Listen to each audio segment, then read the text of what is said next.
This man just came and did all this to my baby, though. My baby, my baby. She didn't deserve it. My youngest daughter laying up under a tarp dead, you know? I want justice for my daughter. I want justice for my daughter. Please help me get justice for my daughter. Man, I work at Highland Hospital. I see this every single day. I never imagined myself going through nothing like this. In July 2018, Nia Wilson's life was cut short in a brutal and unprovoked attack that shocked the city of Oakland, California. Just moments before her death, Nia was enjoying a quiet evening with her sister, unaware of the danger that awaited them on a Bay Area rapid transit or BART platform. The viciousness of the crime, paired with its seemingly random nature, left investigators and the community grappling for answers. Was it a hate crime fueled by racial prejudice, or the senseless act of a man with a violent past and untreated mental illness? As the case unfolded, it revealed deeper social tensions, systemic failures, and the heartbreak of a family seeking justice for their beloved daughter and sister. Let's get into the tragic story of Nia Wilson and the devastating events that ended it far too soon. No. She didn't do nothing to nobody. I didn't do nothing to nobody. And for this to happen is just outright crazy. We just coming from a family function. Nia Wilson was an 18-year-old African-American woman who embodied love, compassion, and an unshakable bond with her family. Born and raised in Oakland, California, she was the youngest of 6 siblings, cherished deeply by her close-knit family.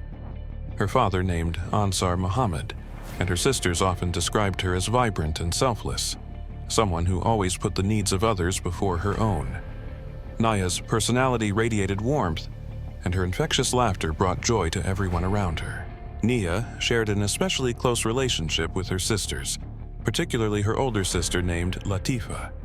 The two were inseparable, spending countless hours together bonding over their love for music, fashion, and family time. Latifa would later recount how Nia was not only her sister but her best friend, a bond that made the tragedy they faced together even more devastating. And for this to happen is just outright crazy. Then he started attacking. And I looked back, and he was wiping off his knife. Her selfless nature was another defining feature of Nia's character. Daryl Allums, her godfather, spoke about her generosity and willingness to help anyone in need, whether it was giving away her own belongings or offering emotional support to friends. Nia's golden heart left a lasting impression on those who knew her. She was a young woman who genuinely cared for people, driven by a deep sense of empathy and kindness. I just want to see justice. Justice for the family, justice for Nia. It's hard to be here because it's just hard to know that she's gone. At the age of 18, Nia stood at the threshold of adulthood, filled with dreams and ambitions. She worked at a local clothing consignment shop, showcasing her love for fashion and her commitment to earning her own way. One of her aspirations was to join the Army, a goal that reflected her discipline, determination, and desire to make a difference in the world. Her sister Malika often remarked that Nia had the potential to achieve anything she set her mind to. Nia's family believed her future was filled with endless possibilities. As Nia Wilson was living in Oakland, California, she was no stranger to the challenges of growing up in a city marked by socioeconomic disparities and systemic inequities. Despite these realities, she maintained a firm optimism and an infectious zest for life. Her family often spoke of her remarkable strength and bravery. Nia was someone who faced life's difficulties head-on, while navigating challenges with grace and a radiant smile. Her selflessness and constant support for her loved ones made her a cornerstone of her close-knit family. Brilliant and beautiful young black woman, and celebrate her life, which was filled with faith, hope, and love. Nia's vibrant personality and deep compassion left a lasting impression on all who knew her. Whether it was offering comfort to a friend or bringing joy to her family, she exemplified kindness and resilience. Her dreams and aspirations were as bright as her spirit, And her life, though tragically cut short, continues to inspire calls for justice and change in her community. Nia's legacy endures as a symbol of love, hope, and the potential to overcome life's hardships with courage. It was organized to counter a white supremacist group that had announced plans to gather at a bar.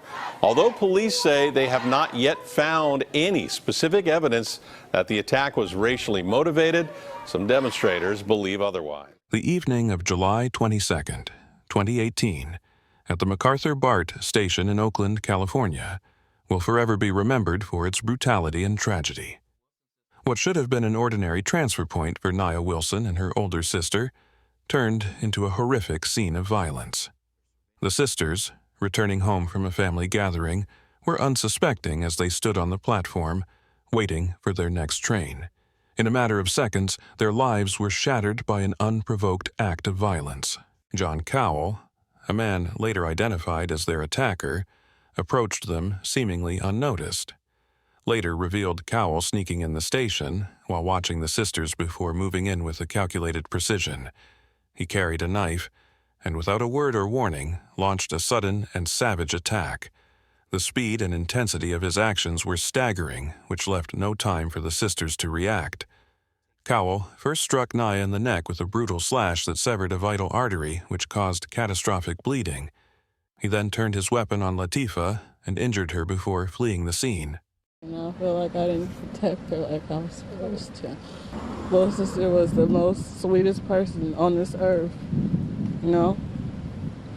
She didn't do nothing to nobody. I didn't do nothing to nobody. The violence of the attack shocked even seasoned law enforcement. BART Police Chief Carlos Rojas described it as resembling a prison yard assault, which highlighted its calculated and ruthless nature. Witnesses on the platform were frozen in disbelief as the attack revealed. Some reported hearing piercing screams, followed by the sickening sight of blood pooling on the ground.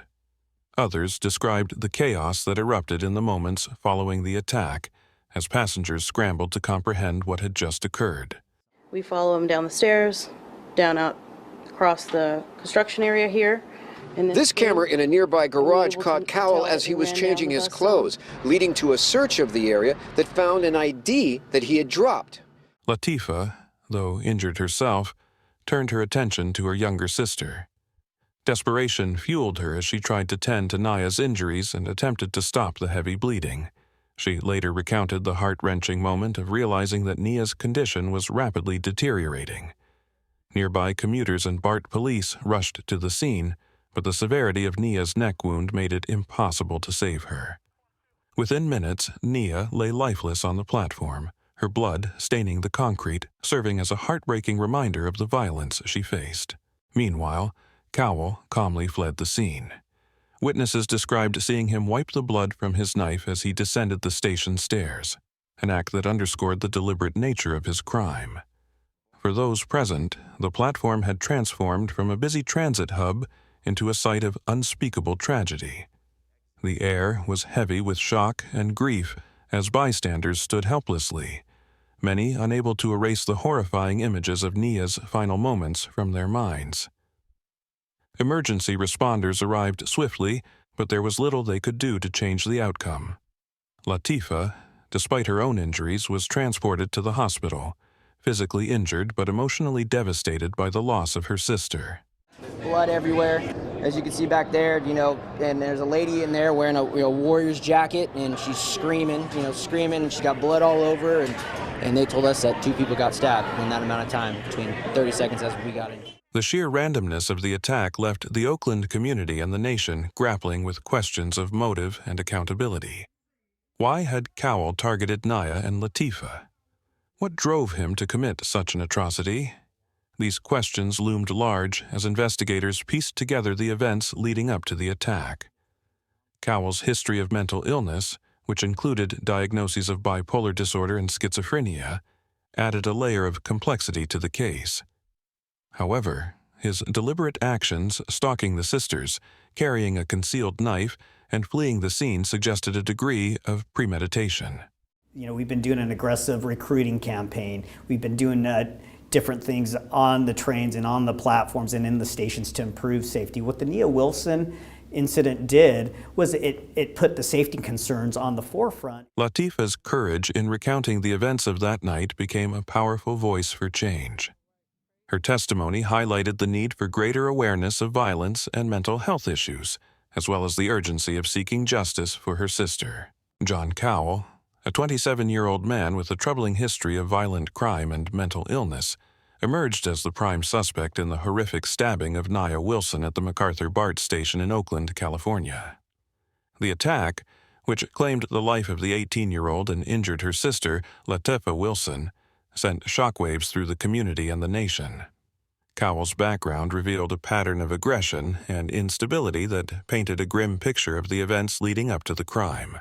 The first two video technicians from both BART and BART PD describing the process of getting that surveillance video into investigators' hands. The third witness, the officer who found Cowell's pants and the knife believed to be used to kill. In 2016, he was convicted of second-degree robbery and assault with a deadly weapon, demonstrating his capacity for harm. After serving his sentence, he was paroled in May 2018. Just 2 months before the fatal attack on Nia Wilson. During his parole, Cowell, described as a transient, was living on the streets. His family later disclosed that he struggled with severe mental health issues, including diagnoses of bipolar disorder and schizophrenia, which had plagued him for years.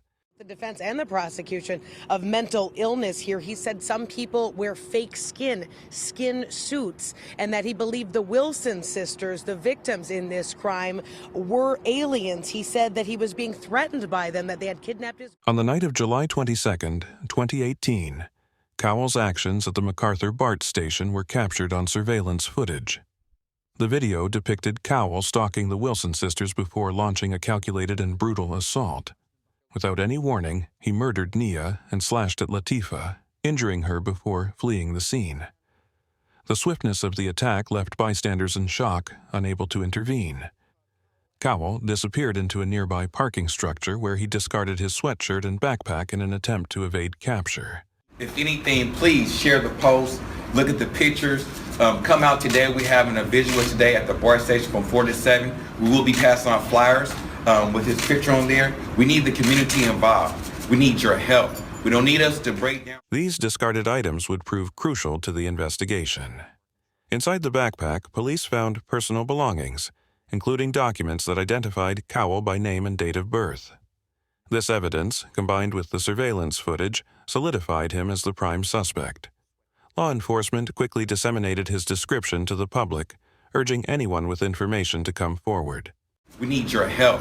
We don't need us to break down right now, act crazy, tear up our city, or do anything that's crazy right now. Our family needs prayer. We need support.